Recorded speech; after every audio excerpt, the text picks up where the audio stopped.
বেহায়া মনটা লইয়া তোমারে ভালোবাসি বাকি যা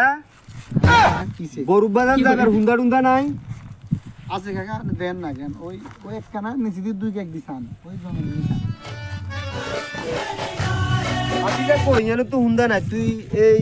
বাইসালিটা কোন কারণে কইলি আই কি তোর বাইসালিয়া বাইসালি করুম না আমরা কি সোহাত দিয়েছে না দেন না এই শ্যাম সুন্দর হুন্দা আমার হিরো স্প্লেন্ডার হুন্দা খাওয়া হইছে আমরা দেন না হুন্দা ইয়ান আই তো তোর হুন্দা দি যাইতাম না বুঝছ তো কথাটা আই তো তোর হুন্দা যাইতাম না জান আমরা হুন্দা অন্য হুন্দা দিয়ে যান তাইলে হুন্দা তুই কেন ভাবে আছো মানে আস্তানা কোনো হুন্দা হুন্দা নাই তো তুই এই জন্য কেন ভাবে আছো বুঝছো নি কথাটা কি করে তোর তো কোনো হুন্দা হুন্দা নাই তুই চল না আমরা নিতেন না আপনি যান আপনি আড়ি যান নিলে কি হস না না আমি নিতেন না যান ওরা কেন তুমি কে কাস্টমার কেমন দেন কেন আপনি আড়ি আড়ি যান আপনি আড়ি যান না আপনি হুন্দা দিয়ে যান না